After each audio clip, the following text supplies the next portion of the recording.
And as promised, we are now joined by Jon Viruet, who is here to talk with us about his exciting career and his even more exciting quest to represent Puerto Rico in the Olympics taking place in August of 2024. Jon, thank you so much for taking time out to be with us here today. It's great to have you here, and I just want to talk a little bit about your journey from. Let's start from Brown University to where you are now. What have you been doing in between that time? Yeah, first I want to say thank you guys for giving me the opportunity to speak and taking the time to invite me into your studio. And to follow up with that question, following Brown, I tried to take a career in what Brown alumni usually do, and I went to the city, New York City, for a little bit. For about 6 to 8 months, I was out there headhunting, recruiting.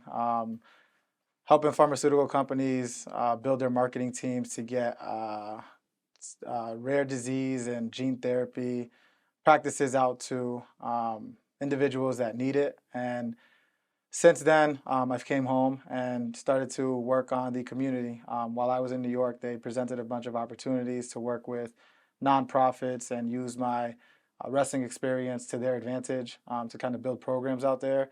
And I was very much reflecting on my community and the need that is here in Springfield. And I saw that um, my services and my passion was much more significant here and wanted to contribute as such. And as a result, I was able to develop a program, a gym in the north end of Springfield, located on Bernie Avenue, identified as Grit and Gratitude Wrestling Academy. We're a nonprofit that services um, low income minority populations that wouldn't otherwise have the resources to support themselves. And we decided to use wrestling as a vehicle to support them and essentially teach the youth, the individuals, people in our community, whether it's young adults, whether it's adolescents, whether it's grown people.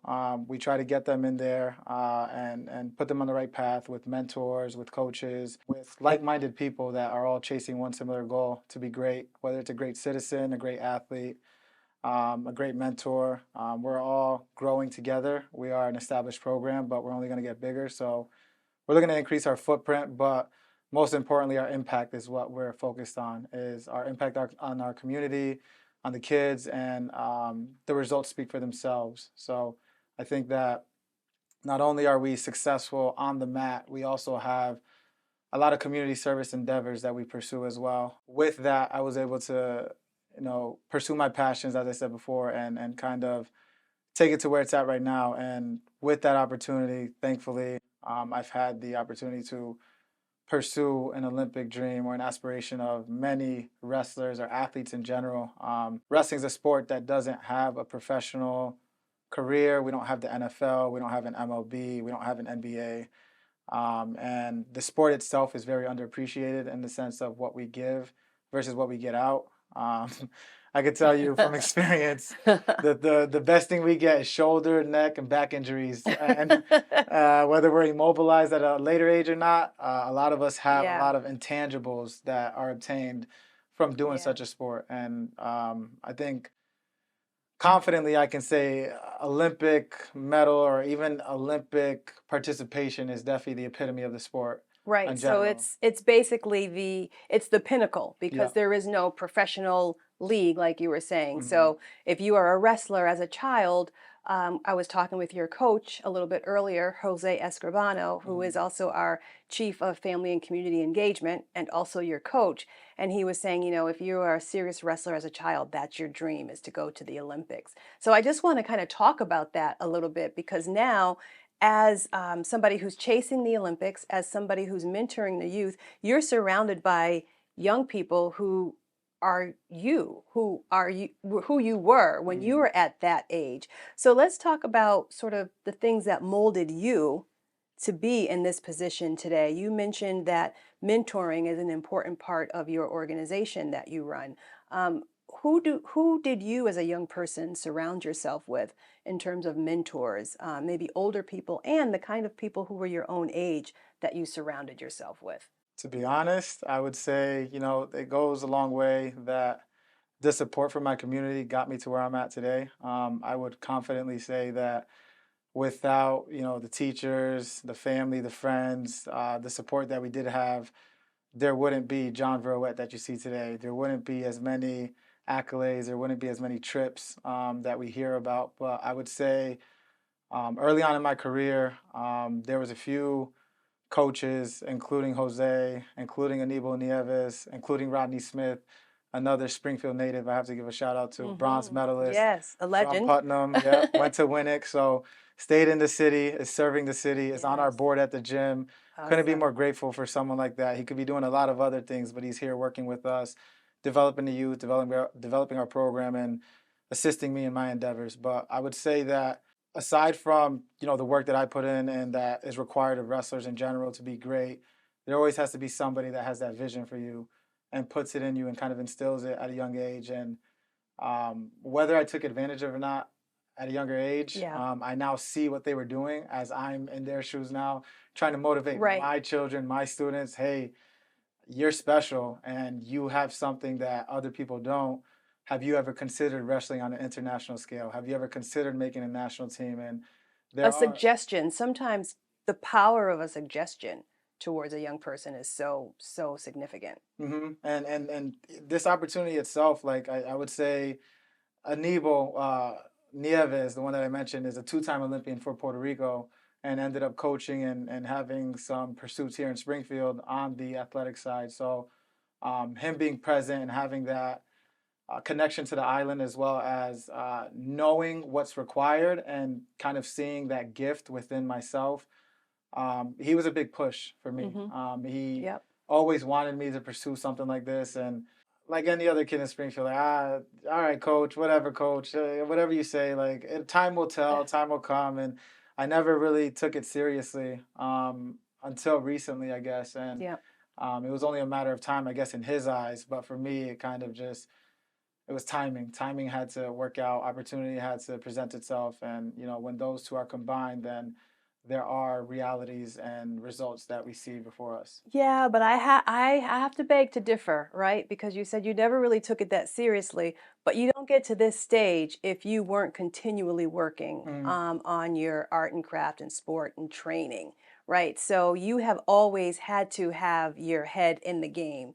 Can you just talk a little bit about and because that's when opportunity meets preparation, like you were ready for this. Mm. But how do you where's your drive come from? Because it takes commitment and dedication, which we're all capable of, right? But we have to actually go out and do it. So for you, what is that drive that has kept you going out and doing it and training and always seeking to be better?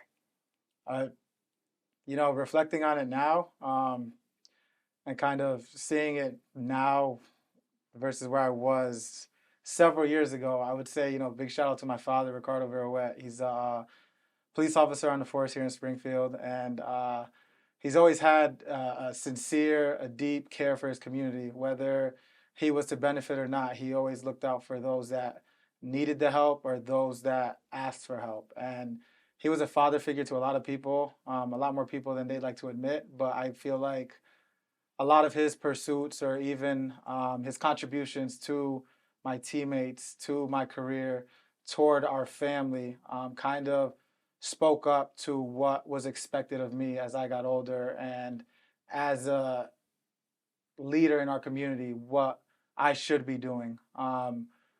I can tell you right now, as much as I've done, I'm never doing enough. I'm always chasing, trying to fill his shoes, and trying to do a little bit more because there's always more that can be done. And I think that our community is a good example of that. No matter how many people we touch or that we reach out to, Mhm. there's always that one person that doesn't hear the message that we really Mhm. think should.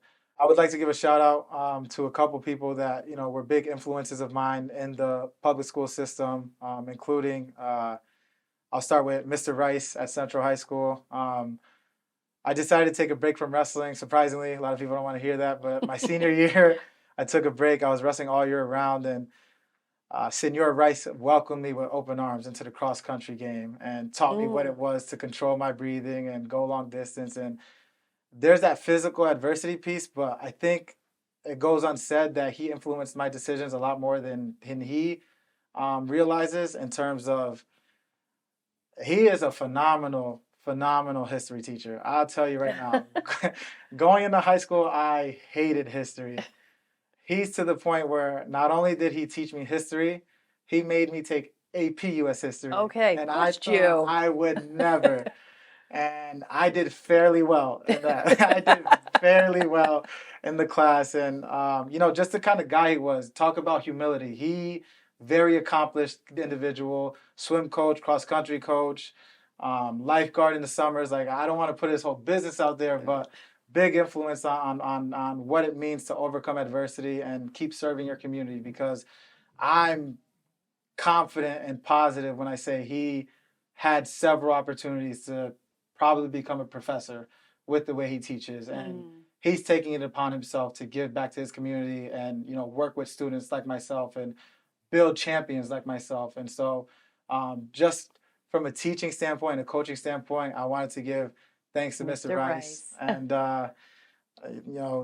Tad Tokarts, Principal Tokarts, that man. Mr. Central. Yeah, that man. I don't know how many people know about him, but he's won an Ironman. Like, we have half an Ironman in Springfield. He's won the real Ironman. So to talk about having an individual or a mentor or somebody that's just as competitive as we are at Central and wants the best for us, whether it's academically or athletically, I think that he's been able to put that school, that program on the map. And since I've been there, we had the established science wing. Like, there's a bunch of things that started changing. And to this day, I always go back to him. I'm always going back to Central to meet with him and see what the school might need, how I can help, how I can influence, or what I can do with whatever powers or network that I have at the moment to help influence and produce even greater results, not just for Central, but for the city of Springfield. And I think that he's a good person to definitely look after for that. Again, in the competitive sense, to the point where that guy was working out with us, lifting with us, just because he knew how great we were and he wanted to be a part of it. And I'll give him another shout out. He decided to wrestle me my senior year at a pep rally. Oh, really? Yeah, only the school knows about it. Okay, I wonder if there's any footage. There should be. You could ask him, but I definitely wanted to acknowledge him and definitely give him thanks for everything that he's done for me, in terms of looking out for me and definitely making sure our program and our team was taken care of and got to where we needed to go in order to be sitting before you today speaking on such endeavors. And so, aside from Tokarts, the last but not least, give a big shout out to Darby McLaughlin, my coach. Oh, yeah, of course. Sharp-minded, ill-witted, whatever you want to call it. He's done it for many years. And, going back to that humility piece, iron sharpens iron. He knows what it takes to get to that next level. And he will dedicate his life to individuals. And he has. Again, he's another person, just like Mr. Rice, that has had opportunity after opportunity to walk away from Central, to walk away from it all and pursue other careers. And he decided to stay and help raise our community. And, an individual who does that influences your decisions ultimately and tells you what can happen if you just put a little bit of effort. And it wasn't a little bit of effort for him. It was maximum effort. And, being on his team, being one of his staff members now and building the gym with him, there's a lot more that went into being a coach, especially my coach, and being great than I realized. You understand now, but you didn't then. Planning, organizing, everything that goes into it was definitely underappreciated back then. But now that I'm learning it, it's definitely something to take part in and, learn from and then pass on to the next generation when it's time. But, with that humility piece, he did he did remind me one time, there's a significant moment in my career where as great as I wasn't always level-headed. I might have had a couple of situations happen in matches and teammates are aware of them, but he sat me down one time in the locker room individually. And he just goes, "I've been doing this longer than you've been alive. I've been Ah, doing this longer than you could even think. And for you to tell me that you know what you're doing, it's not going to work." And I was like, mm, that hit home. can't argue that. Can't, I was like, to be honest, when he said that, I was like, I'm 16. You've been doing this for longer than 16 years? He's like, I've been doing this for 20. And I have champions like you that I can open up a book and you're not special in a way. Without saying that, Right. that's what hit Yes. with me. It's like, Right.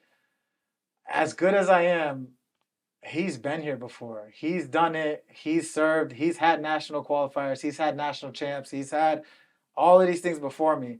What makes me any different? And so with that speech, with that conversation, definitely allowed me to humble myself. And I think that was the year that I actually won nationals. So Wow. whether or Wow, not that's we powerful. contributed, it Yeah. definitely hit home. And I Yeah. definitely want to say that again, my supporters, I'm here to give back, but I love everybody and I love all my support. But those individuals that I've given a shout out to, I couldn't express my gratitude enough for. Yeah, it's just those very, very important connections. And to uh, kind of reiterate on the point of, having taken it seriously in the sense of I always knew that wrestling was going to be that vehicle that got me to the next stage. It helped me complete my college career, get me an education from an Ivy League school. But I would say that I never considered the Olympics as a real thing, or I never considered international experience as a real thing. I kind of just, I'll do it as an exhibition. I'll do it because you guys are bringing me there. I'll do it because you asked me to, not because I think it's a serious goal until recently. And I was like, yeah, this is for real, and this is something that we What can was set the up. switch? What switched that on for you? Um, timing, to be honest, like Mhm. how it just worked out, having the opportunity to go and compete in some tournaments this spring down on the island and reconnecting with them because I've actually wrestled in Puerto Rico more than just recently. I wrestled when I was much younger. There's a tournament annually. They host it. It's called the Copa Sparta. So every Columbus Day weekend, they have a tournament. They invite teams from Canada, from the U.S., from Mexico, and South America. And so as a result, that was my first international experience. And although we did well, I was very grateful for the opportunity.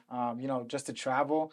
It was my first time on the island, got to enjoy it, but also being able to see what other countries or cultures are like and how they treat the sport of wrestling and how serious they take it. And so once I started performing well there, I kind of left it where it was until recently. And I was like, I think I could do this. I think I could do very well. With the gym being the way it is, and trying to develop some collegiate and adult programs there, and having the participation that we do from the local colleges and the support from our staff and our community. I think that a lot of people pushed me in this direction, but it also was something that was in the back of my mind again from my youth, and it kind of just all came together within, call it the perfect storm, but Right. it all just really worked out. Yeah. But you were always ready. You always trained. You were continually in the gym. You were on the mat. You were always working towards it. But there must have been along the way some sort of setbacks, right? Because the roadmap is not always straight. Talk to us a little bit about how you deal with setbacks, because that's something that we all experience.